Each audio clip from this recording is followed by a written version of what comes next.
Xavier Abu Eid is a political analyst and former communications director for the Palestine Liberation Organization. He joins us live from Ramallah in the occupied West Bank. Good to have you with us. I think the question many people will be wondering on the sixth day of families being under siege is how can the Israeli army, which has demonstrated an ability to kill hundreds of Palestinians sometimes, be so helpless against an estimated, the reports talk about a dozen settlers. How can they be unable just to remove a dozen settlers? Thank you, Sam. An honor again to be with you here. Well, Israel has shown over the past years that they have the ability to eliminate a scientist in the middle of Iran, that they can go and attack targets in Lebanon and Syria, that they killed Hassan Nasrallah in his bunker in Beirut, but they are not able to take 20 or 25 settlers out of besieging Palestinian families. Even under Israeli law, Sami, what those settlers are doing is not legal. But here we go again. You cannot separate the settlers from the army, from the government. This is all part of the same engineering. The Israeli government has a plan, which is to annex more Palestinian land, which includes a forcible displacement of Palestinians or ethnic cleansing. In order to do that, they have the army to protect the Israeli settlers, to advance the occupation, but also to protect the settlers when they are conducting government policy. This is how we can define, Sami, what settlers are doing now in the occupied West Bank.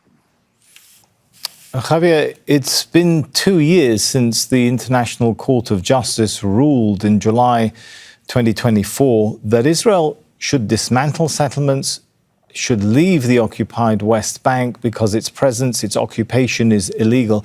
What does this increasing trend of attacks and siege and apparent inability of the army to do anything about it, what does it say about Israel's seriousness or commitment or interest in implementing this ruling?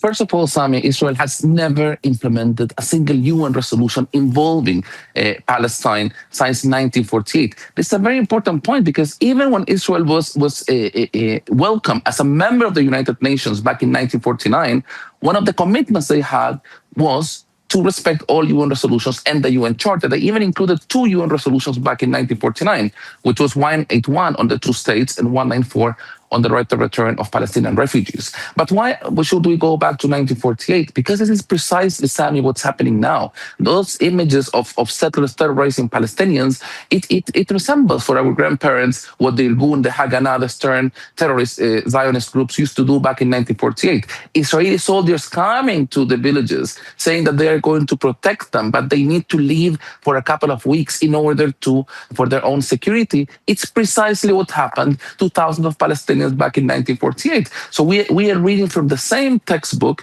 Unfortunately, it seems the international community still don't understand the gravity of the situation.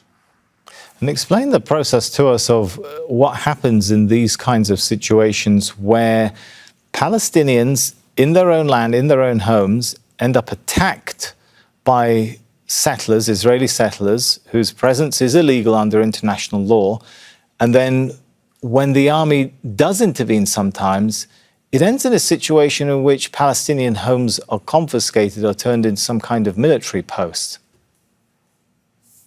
Sami, it's full of loopholes, the Israeli system, in order to allow for this to continue. For example, back in 1979, when Israeli settlers were not in control of the Israeli establishment as much as they are now, there was a very famous ruling in the Israeli High Court called the Elon Moreh ruling, a settlement very near to where Qusra is today. And they said that the state cannot confiscate civilian property for the sake of building settlements, but they still allowed the confiscation of property for the sake of building military premises. So that's what many cases they started doing. They would confiscate property in order to advance, quote unquote, security interests of the state and the population, always, of course, the Israeli population. And then it would end up being part of an illegal Israeli settlement. This is just one part of the elements. But the most important thing, Sami, people should understand is that millions of Palestinians are totally defenseless. They don't have a government, a Palestinian government, that can protect them.